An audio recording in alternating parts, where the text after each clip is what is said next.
Nothing is perfect. For example, we got 365 days out of the year. The only problem with this is that in the orbit around the sun, it takes 365.2422 days. Now, the problem with this here is that while not readily apparent at first, over time, there's going to be an out of sync on the day of the month and the seasons given enough time.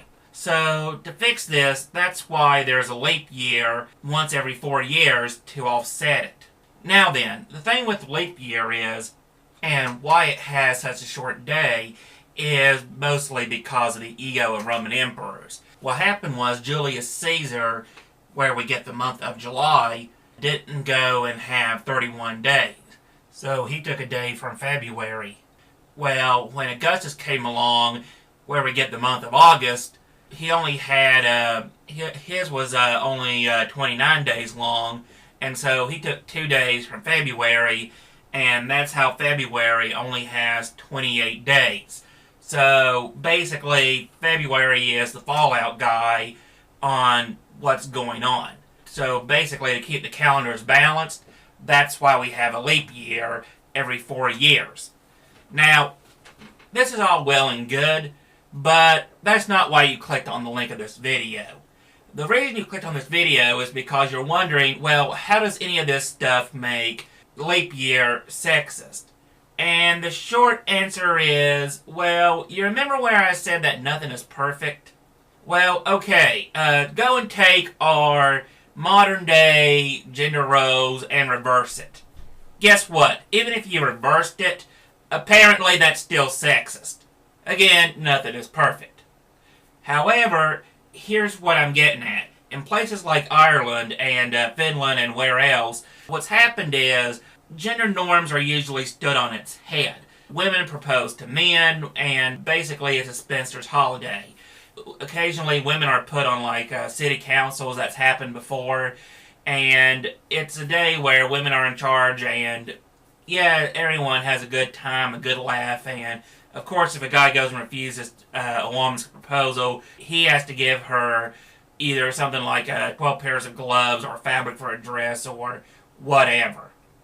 Well, the point is, with all this happening, this here, and some of you are probably sitting here thinking to yourself, well, you know what, this here kind of sounds like a fun holiday, giving women their chance to do stuff for a little bit. I mean, yeah, it's just for a day, but it's still all good and fun. Well, that's the problem with feminism. They don't like fun. Anything that's fun is oppressive because someone has to lose out for it to be fun. And, well, this is what we're getting at now.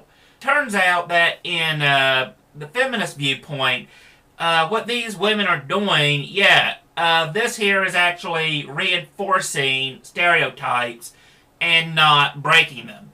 Because the idea of a woman doing this stuff is all laughable, and you can say, well, yeah, back at the time when the holiday was originally created, that would have made sense. But this is how many centuries later? I mean, you do not go and judge the past on current day values. Because what happened in the past, the entire mindset was completely different than what it is today. We can sit and look at stuff and say, well, this is right, that is wrong, but you're really going by today's standards. If, in other words, a lot of these people who are saying that, arguing for whatever it may be, whether it be, equality for women, equality for blacks, or, even the acceptance of gays, if you were born of the generation back then, these very same people would probably be conforming to the dominant culture.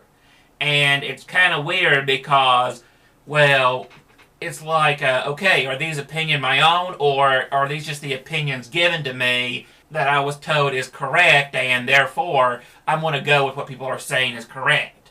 Well, as sidetracked as I'm getting, the point of it is pretty simple.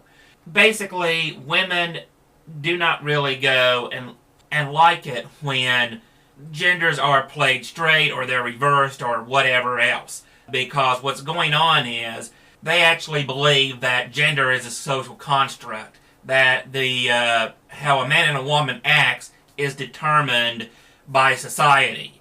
And frankly, when I hear stuff like that, I'm just saying, okay, so you're saying you're a brainless automaton then. You have no mind of your own. You're just a little wind-up toy that has been set with a program, a specific set of actions, and that's what you're doing. So based on your own argument, that means you, because you are a part of this society, that applies to you. So if you're a feminist, then that only means you're a feminist because society says you are a feminist. You don't have free will. And of course, this is an argument for another time and another place. But the point of it is that, yes, sad to say, to a feminist, leap year is now sexist because, oh no, gender traditions, how terrible. I mean, can you imagine that? A man actually, a woman actually having to propose to a man. How terrible. Here's the sad thing of it. Thanks to groups like MGTOW, women are probably going to be proposing to men a lot more often than you think. And it's not going to be because it's February 29th. The reason they're going to be proposing is because most men really don't want to go and marry women anymore because, frankly, they're not worth it. They're a bunch of whiny little brats that want to go and holler, scream, and cry and say, oh no, my diamond earrings are scratching my next generation iPhone. I am being oppressed. Still, gender norms usually exist for a reason because men and women act different. That's not saying it's good, it's bad, or it's anything else. It's just saying it's different. And if you are part of the norm or you're outside of the norm, that's fine too. It really doesn't matter what you want to conform or go against. The point is, be yourself. The problem though is, if a woman acts like a woman or a man acts like a man, there's something wrong with that. And apparently when it's reversed, there's something wrong with that too, because you're still saying, oh, now that a man acts like a woman or a woman acts like a man, that's terrible because gender roles are still being used. Look, generalities can be made about any group, okay? There is going to be a set pattern. For example, the blacks in America and the blacks in other countries like Europe, for example, also poor, impoverished countries as well, the blacks are going to act really, really different. And while I'm not going to say everyone acts the same, I'm going to say there is going to be a common generalization you can make. That is not terrible, that's just noticing a set pattern of interaction among a group of people. It's kind of like how a white man why white people in general value education, but black people as a group don't. That's not racist. That's just saying that blacks as a group don't care about education. That's not something they go and hold dear to them as a society. So by the same response and all, whether you're a man or a female, whether you identify as any tradition or not, it really doesn't matter. The point is, just be yourself, be who you are, and if it conforms or conflicts, it really don't matter. If you are who you are, and you are who you want to be, then really, what is the problem?